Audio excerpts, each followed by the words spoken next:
You're watching First Scores on Fox 28, presented by AEP Ohio. Good evening, ladies and gentlemen, and welcome to First Scores on Fox 28. I'm your host, Jay Richardson, and I hope you're ready. It's week 9, and with the playoffs just 2 weeks away, on every game, it's going to be big. Everything counts now. It's all for the real marbles. So we're going to get it started with our game of the week.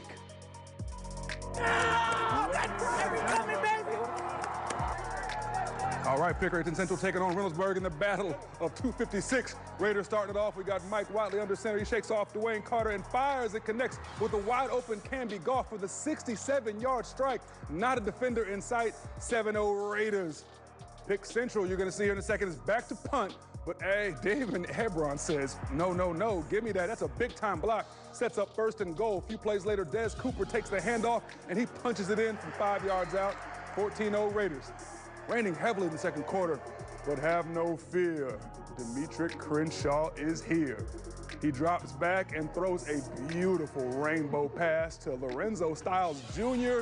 We all know that name, who taps it in, both toes for the score. A little controversial there. Were those toes really in? We're not sure, but they call it a touchdown, so it's a touchdown. But the Raiders hold on to pull off a huge upset, 24-21, for the first time in 17 years. 7-1 Walnut Ridge hosting 6-2 Marion Franklin, and special teams miscue for the Red Devils. The snap goes over the punter's head, and Walnut Ridge would recover and take it in for the score. Ooh, bad luck there. A lot of back and forth in this one, though, folks. Walnut Ridge scores late in a 35-28 win. We're at Pickerington North, and you're watching First Scores on Fox 28. Lancaster looking to go 2-0 against Pickerington, and they're off to a good start. You'll see Alex Widener, who bounces it out wide for the score, keeps on trucking there, but the Panthers would respond as my man Mike Lowry hits Jalon Baylor on a screen pass, and watch my man do the rest. Skirt, turns the corner, hits the Jets. All I'm seeing is pink shoes flying. He goes 70 yards to the house, almost untouched. Unfortunately, Pitt North would fall at home to Lancaster, 35-21. Bobby Carpenter would be proud. Hoover from North Canton clash with Bishop Hartley, and both teams enter 6-2 tonight. Hoover moving the ball well as Connor Ashby keeps it on the read option, and oh my goodness, high steps it right in there for the score. Later on, it's Ashby again using his legs to find the end zone. Watch this cut right here, the juke up the middle, and just continues to make it happen. But Hartley's Miles Fleming says, anything you can do, I can do a little bit better. He finds the hole, and look at the track star take off. Big time play right there. Hartley takes this one 45-38. The Northland Vikings looking to pick up their 7th straight win over Columbus East. We keep reminding you just how dangerous the Brandon brothers are. Well, here they are, in case you forgot. Youngblood Khalil finds Mark Lee for the game's first score. And oh, by the way, you'll see after this play, the brothers hook up again, because that's just what they do. They're brothers. You'll see Khalil finding his older brother, JJ, right here. He runs a nice little jerk route across the middle, and boom. He's got some wheels. He usually runs it, but he can catch too. That was all they needed, and the Vikings win 14-0. 7-1 Hilliard Bradley looking to spoil senior night at the 1-7 Worthington Kilbourne. Oof. First drive of the game for Bradley. Griffin Vale launches the deep ball to his man, Trey Warner. And boom, big time catch right there. Takes him right down to the 6. 2 plays later, Jack Richards takes it in for the score, 7-0 Bradley. Later on in the first, Vale pulls some magic out of his hat and boom, eludes the sack to find Richards on the sideline, who takes it all the way, right there to the 1, almost. Easy play from there, 1-yard score, and the game is in control. They cruise to the win, 48-10. The final battle of Olentangy night, Orange versus Liberty, and this one was all Zach Harrison. He put on a show. Here he is sacking Mitchell O'Cooley. Love that. Love watching that. Then here he is on the other side of the ball, hauling the bomb in from Robbie Dayhuff. Beautiful catch here in double coverage. He got a little bit of Randy Moss in him and just a touch of Jay Richardson right there, and they win 17-3 Orange. 6-2 Scioto Irish hosting Thomas Worthington, looking to pluck some feathers off those Cards. But it's early on in the third when the Cards pull a fake punt to get deep inside the territory. A few plays later, Yep, Kamani Lee finds Peyton Brandon across who cuts into the lead 21-10. Scioto still leading. Next time, though, Thomas has the ball. Peyton looking downfield only to find an Irishman. Big time pick there by Marty Newhart, and he takes the Oski all the way down to the 1-yard line. Scioto would go ahead and score on the next play and easily win this game 39-10. My boys dominate.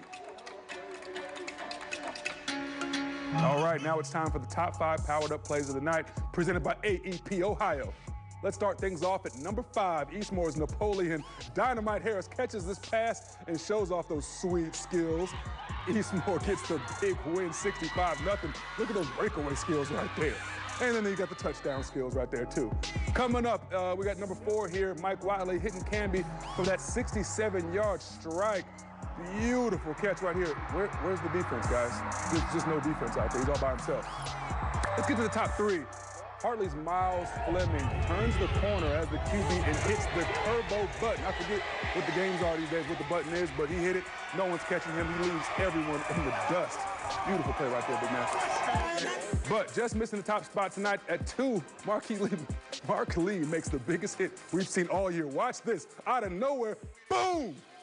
Oh, my goodness. I hope those kids are okay. It seemed like both of them took the worst of that. Huge hit, though. Hey, sometimes you got to make a play. Big-time return, though.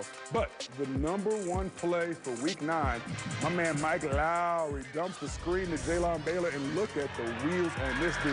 In the open field, makes one guy miss, cuts it back in, 2 defenders are now out of it, and he cruises untouched with the sweet feet to the end zone. Beautiful play right there.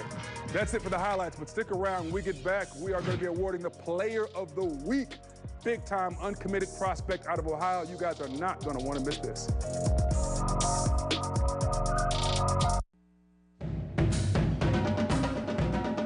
Welcome back to First Scores. I'm Jay Richardson, and now it's time to award the Grenades Gum Player of the Week Award. First Scores producer Tino Bovenzi, my guy, caught up with the star of the Olentangy Orange Pioneers.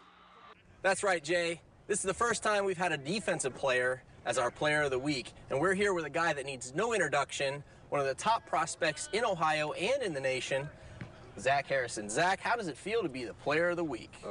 It feels good. It's an honor. It's a tribute to my coaches and teammates. You know, without them playing hard and pushing me in practice and setting up plays for me to make, and I wouldn't be here.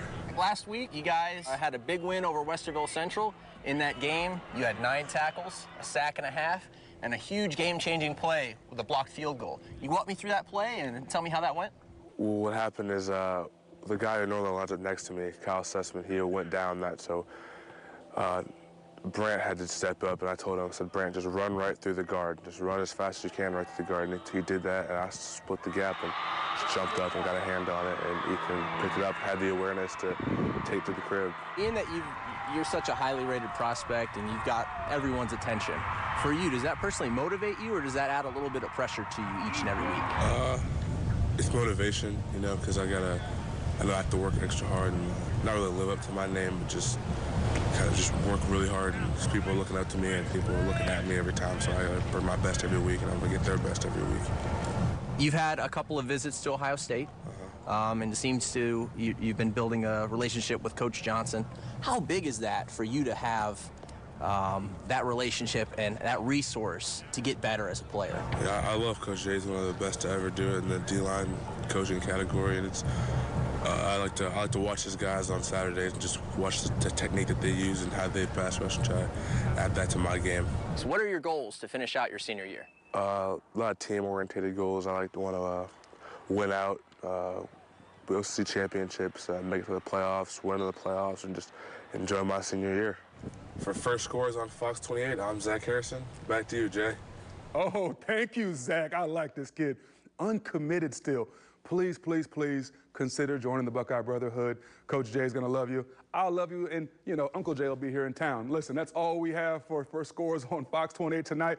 We will see you next week, and also tomorrow morning, tune into the Football Fever at 11 a.m., and you can see us again. Have a little bit of fun. I'm Jay Richardson, and to take us out tonight, here is our band of the week, the Olentangy Liberty Patriots Marching Band.